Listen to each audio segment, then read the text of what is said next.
Shalom teman-teman yang dikasih Tuhan, apa kabarnya? Kalina berharap kalian di rumah semua semangat di dalam Tuhan, amin. Dan tidak putus-putusnya Kalina tetap berharap kalian di rumah tetap bersuka cita dan tetap dekat dengan Tuhan. Puji Tuhan, kita akan memulai ibadah kita. Sebelum kita mulai ibadah kita akan menyembah Tuhan terlebih dahulu. Puji Tuhan.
Firman Tuhan, Tuhan tolong kami dari awal pertengahan sampai akhirnya, sehingga setiap firman-Nya hamba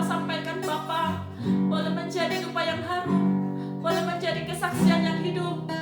Terima kasih Tuhan, dan setiap umat-Mu, setiap anak-anak Tuhan boleh diberkati Tuhan. Sembunyikan hamba-Mu di belakang salib-Mu ketika hamba menyampaikan firman-Mu Tuhan. Terpujilah nama-Mu, di dalam nama Tuhan Yesus Kristus kami sambut firman-Mu. Haleluya, amin. Haleluya, puji Tuhan.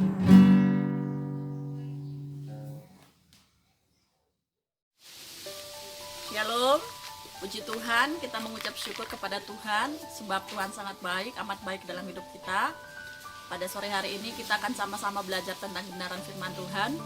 Teman-teman yang dikasihi Tuhan, Kak Lina membuat judul firman Tuhan pada sore hari ini adalah pribadi yang tidak mengecewakan. Teman-teman yang dikasihi Tuhan, saya percaya di dalam kehidupan kita pasti semua pernah kecewa ya. Kak Lina juga pernah kecewa ya. Rata-rata anak-anak muda kekecewaan itu karena apa? Biasanya itu karena percintaan ya, mungkin juga cintanya ditolak ya, putus cinta ya. Ketika cinta ditolak, dukun beranak, maksudnya bertindak ya. Nah, teman-teman yang dikasih Tuhan, dalam cinta pasti ada resiko ya, resikonya bisa kecewa, sakit hati ya, patah hati. Nah, teman-teman yang dikasih Tuhan, kadang-kadang faktanya tidak sedikit anak-anak Tuhan kecewa karena apa? Karena cinta ya. Dari putus cinta ini kadang-kadang kita jadi apa? Jadi marah ya, sedih ya, apalagi menyalahkan diri sendiri, menangis sejadi-jadinya ya. Bisa juga kadang-kadang kita salahkan orang lain ya. Kenapa bisa begini ya? Aku salah apa? Aku udah melakukan ini, aku kurang apa gitu ya. Aku sudah beliin dia mie setan, aku udah beli paketan gitu, tetapi kenapa dia tinggalin aku gitu ya. Nah, teman-teman yang dikasih Tuhan, kadang-kadang hal-hal seperti ini yang kadang-kadang membuat kita kecewa ya, menyalahkan orang lain, menyalahkan mantan kita, menyalahkan diri sendiri, bahkan ya belum puas salahin mantan, kita kadang-kadang salahin Tuhan. Nah, Tuhan tidak tahu apa-apa, tapi kita kadang-kadang salahin Tuhan. Nah, kadang-kadang kita bilang begini juga, kadang kita dikecewain orang lain, percuma berharap sama manusia, atau juga saya dikecewain ya. Nah, maka Kak Lina buat judul adalah pribadi yang tidak mengecewakan. Nah, teman-teman yang dikasih Tuhan, kita belajar dari Ayub ya. Teman-teman mungkin tahu ya tentang Ayub, sekalipun dia sudah dikecewakan oleh istrinya ya, anak-anaknya meninggal ya, hartanya ludes semua, bahkan teman-temannya meninggalkan dia ya, bahkan dia menderita hebat ya, tetapi dia tetap setia kepada Tuhan. Nah, mari kita baca di dalam Ayub 42 ayat 7 sampai 17. Nah, teman-teman yang dikasihi Tuhan, di dalam firman Tuhan ini menceritakan adalah bagaimana ketika di sana Ayub ini dipulihkan oleh Tuhan. Ayub ini tetap setia. Berkat kesetiaannya dia mengalami pemulihan. Kenapa? Dia tidak menaruh kecewa di dalam dirinya, tetapi dia mau bersandar kepada Tuhan. Nanti teman-teman baca di rumah ya. Nah, karena dia mau menaruh setiap pengharapannya di dalam Tuhan, sehingga dia tidak dikecewakan Tuhan. Bahkan kita melihat di sekelilingnya mengecewakan dia. Orang yang paling dekat adalah istri pada saat itu dengan Ayub, tetapi istrinya juga mengecewakan. Nah, teman-teman yang dikasih Tuhan, di dalam hidup kita ya, tidak dipungkiri ya, kadang kita dikecewakan orang-orang yang terdekat kita ya, sahabat kita, pacar kita. Tetapi pada sore hari ini ada satu pribadi yang tidak pernah mengecewakan kita. Siapa dia? Dia adalah Yesus Kristus ya, yang tidak pernah mengecewakan kita. Dia selalu ada buat teman-teman di rumah. Nah, teman-teman yang dikasih Tuhan, kita juga belajar dari satu tokoh yang luar biasa, itu Abraham. Abraham dikatakan firman Tuhan, Abraham ini tidak memiliki keturunan ya, tidak memperoleh anak di usia tua ya. Bahkan Sarah sendiri dia meragukan akan kuasa Tuhan. Bahkan katakan firman Tuhan, Sarah ini tertawa karena tidak mungkin seorang mandul bisa memiliki anak ya. Tetapi ya ketika mereka menantikan janji Allah selama 15 tahun, Tuhan menggenapinya. Nah, jika Abraham berhenti percaya terhadap janji Allah ya, apa yang terjadi? Maka dia tidak akan menerima kegenapan janji Allah. Nah, teman-teman yang dikasih Tuhan, mari kita baca di dalam Kejadian 15 ayat 6 ya. Kejadian 15 ayat 6. Ya, firman Tuhan berkata,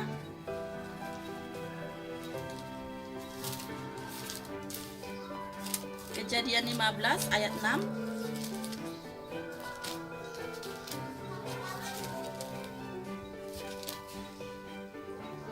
Lalu percayalah Abraham kepada Tuhan, maka Tuhan memperhitungkan hal itu kepadanya sebagai kebenaran. Ada satu kepercayaan kepada Tuhan. Dia tidak mau menaruh kecewa kepada Tuhan. Dia hanya mau percaya kepada Tuhan sehingga dia diberkati oleh Tuhan. Nah, teman-teman yang dikasihi Tuhan, ada banyak hal yang membuat kita kadang-kadang kecewa kepada teman-teman. Ada banyak hal yang membuat kita kecewa kepada orang terdekat kita. Tetapi pada sore hari ini Tuhan ingin kita tidak mau kecewa. Tuhan ingin kita tetap setia di dalam Tuhan, mengandalkan Dia di dalam segala hal. Teman-teman, mari kita baca di dalam Mazmur 42 ayat 12. Mazmur 42 ayat 12, firman Tuhan berkata, "Mengapa engkau tertekan, hai jiwaku, dan mengapa engkau gelisah di dalam diriku? Berharaplah kepada Allah, sebab aku bersyukur lagi kepadanya, penolongku dan Allahku." Nah, teman-teman yang dikasihi Tuhan, mengapa engkau tertekan, hai jiwaku, dan mengapa engkau gelisah di dalam diriku? Berharaplah kepada Allah.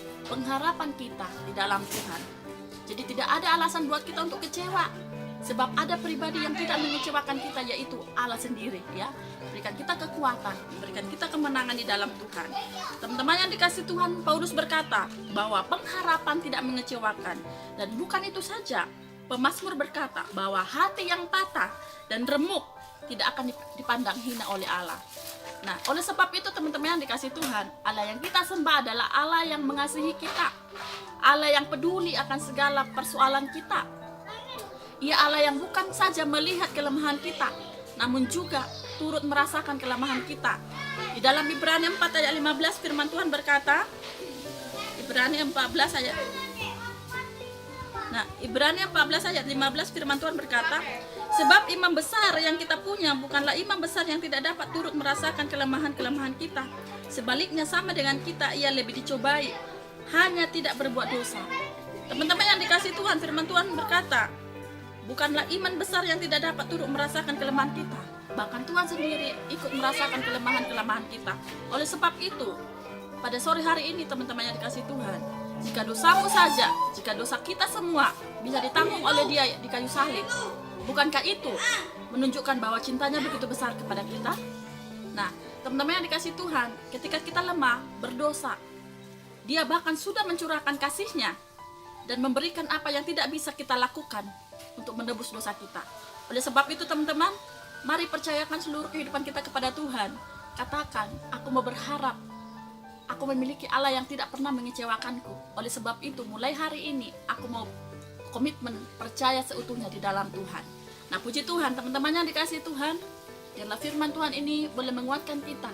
Dan percayalah, di dalam segala kekecewaanmu Tuhan ada, di dalam segala kelemahanmu Tuhan ada. Dia mengerti dan memahami seluruh kehidupanmu. Puji Tuhan, biarlah firman Tuhan ini menguatkan setiap kita pada sore hari ini. Puji Tuhan, kita berdoa. Bapa yang baik, kembali kami mengucap syukur kepada Tuhan untuk segala kebaikan dan kasih-Mu. Tuhan, seringkali kami kecewa, seringkali kami lemah Tuhan. Tetapi pada sore hari ini kami diingatkan kembali supaya kami Tuhan melupakan yang di belakang kami dan kami berlari-lari kepada Engkau, meninggalkan segala kekecewaan kami dan hidup di dalam Engkau, bersandar sepenuhnya di dalam Engkau Tuhan, karena pengharapan kami hanya di dalam Engkau. Terima kasih Tuhan, kami serahkan seluruh kehidupan kami ke tangan Tuhan. Tuhan yang pimpin kami, Tuhan yang tolong kami, dan biarlah kiranya firman Tuhan ini akan meneguhkan setiap kami Tuhan. Kami yang pernah mengalami kekecewaan, kami akan mengalami kemenangan di dalam Tuhan. Terima kasih Tuhan, dan kami akhiri ibadah kami pada sore hari ini hanya di dalam nama Tuhan Yesus Kristus yang hidup. Puji Tuhan, haleluya, amin. Puji Tuhan teman-teman, biarlah firman Tuhan pada sore hari ini boleh menjadi kekuatan buat setiap kita, dan kita boleh berkemenangan di dalam Tuhan. Tuhan Yesus